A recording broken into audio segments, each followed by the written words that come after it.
Today I'm going to talk about why I don't work for a FAANG and why you should consider not working for a FAANG, the pros and cons.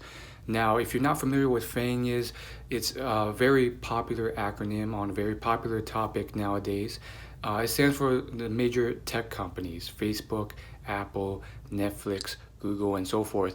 And I think this is not a new thing. I think for the last about 10 years, maybe less than that, last 5 to 7 years, working for a big tech company has always been a big badge of honor, prestige. It is something that I've seen a lot of Asian peers, as well as peers of other ethnicities, but especially Asians, uh, seek to work for to impress their parents, to impress their peers, their family, friends, and so forth. Now, here's why I think while that is a popular thing, you should consider the pros and cons of working for these places. Now, I think it is a valuable thing and everyone should consider it, but if you're only doing it for the prestige, that should be a point of issue. Think about it.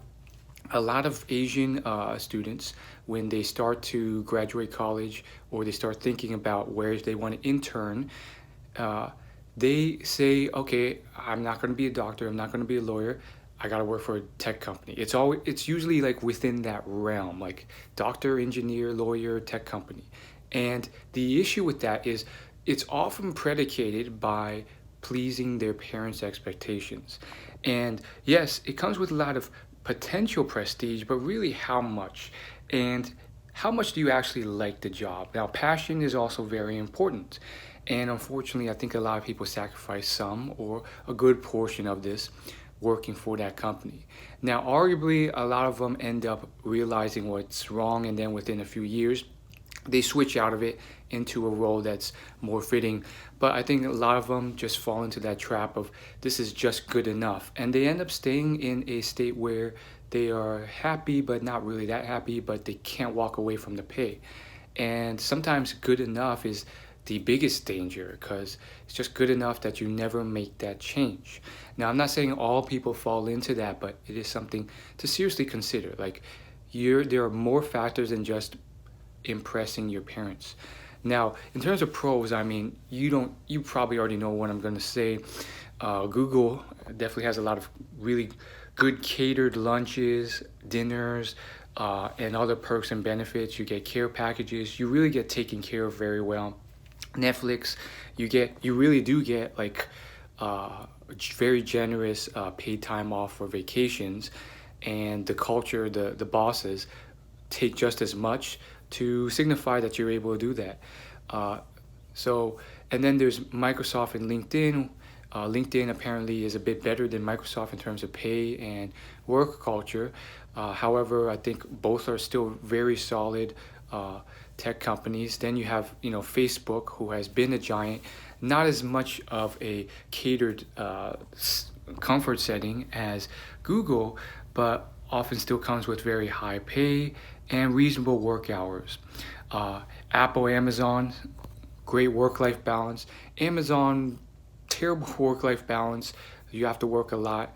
Somewhat similar to Netflix, but I think Amazon's probably the biggest violator of just like you have to work a ton. And then Amazon, you get paid pretty darn well for it. So, you know, those are some of the major pros that you often hear. But I want to kind of point to the other end of it because I think everyone, like, there's a lot of viral videos on just how great it is to work for a FANG company. So I want to counterbalance that with some of the other things you should consider. Yeah, sure. Income and prestige is great. But for me, I've always kind of counterbalanced that with like, okay, but is that really all that matters in life? Does it really matter that you're impressing strangers that really only interact with you through Facebook or Instagram like, but you really haven't talked to in years? Or your parents who really might seem a little bit proud of it, but after like a couple weeks, like everything's back to normal? And how much of a trade-off is that when you're not super passionate about what you do, or you're being worked to death, or the income is great, but then after a while you run out of things to buy with that income, and you realize, okay, there's more to life than just earning a lot of money. Now, earning a lot of money is still very important, and it is something you still strive towards, but it's not the only thing. So to wrap it all up and conclude, I think a FAANG company is something that everyone should highly consider. It's something that everyone should consider, and it's something that many would very much enjoy working for. However, I think you really have to counterbalance that with all the other things. And nowadays, those big companies are not just the end all be all, and it's not going to make you happy 100% of the time. And there may be a lesser known company with maybe more passion, interests, and could pay comparably well, maybe not as well, maybe just as well, but well enough that your total summation of quality of life is good. And then to wrap it all up with the whole prestige thing, also think about this. Just how much prestige are you really getting from such a thing? I mean, nowadays there's like 100,000 people working at Google. It's no longer this niche cool thing where you're one of 100 or 1,000 exclusive members, changing the world. You're part of an organization that is like as large as the entire, like some entire cities. And so it's not like you're this exclusive club as it might have been 10 years ago. So you also have to keep in mind, like, to what level of prestige does matter. So, I definitely gave the FAANG companies a lot of credit, but I also wanted to counterbalance it with some negatives as well to give a full accurate picture.